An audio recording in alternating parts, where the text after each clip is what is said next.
आसिला अष्टम वेतन कमिशनर आउ एक अपडेट एते बढ़ीजिव कर्मचारी दरमा नुआ वेतन आयोग को नहीं बड़ खबर आसी। अष्टम वेतन कमिशन विषय चली कल्पना जल्पना मध्य केंद्र सरकार संसद एक प्रमुख एवं स्पष्ट अपडेट प्रदान कर बयान पर लक्ष लक्ष कर्मचारी एवं अवसर प्राप्त पेंशन भोगी एवं कमिशनर सुपारिश एवं संभाव्य दरमा वृद्धि उपर नजर रखिछन्ति। तो आसंतु आज आम यही संपर्क में विस्तृत भाव में जानिबा एई वीडियो माध्यम तेणु वीडियो को आरंभ करने पूर्व आपण समस्त को अनुरोध जो मैंने एपर्यंत आम चैनल को सब्सक्राइब करना आपण मैंने एबे ही आम चैनल को सब्सक्राइब करूँ आउ यही वीडियो को बहुत मात्रा लाइक शेयर कमेंट करूँ। तो चलतु डेरी नक आज वीडियो को आरंभ करवा।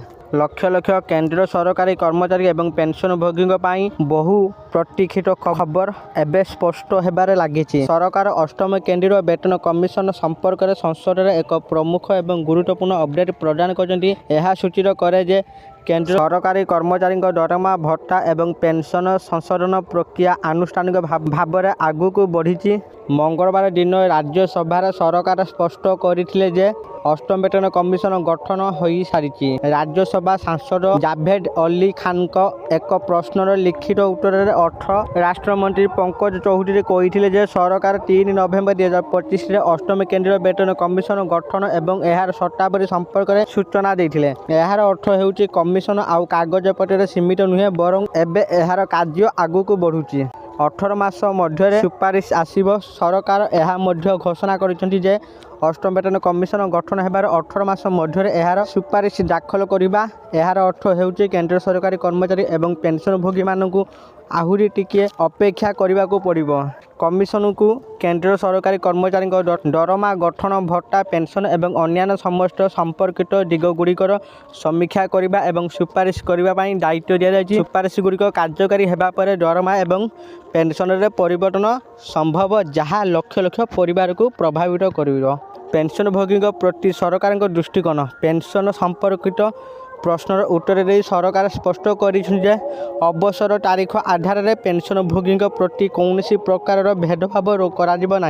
अर्थ राष्ट्रमंत्री कहते जे केंद्र सरकारी कर्मचारी पेंशन केंद्रीय सिविल सेवा पेंशन नियम 2021 एवं अन्य प्रযোज्य नियम अनुजाई प्रदान करा जाए।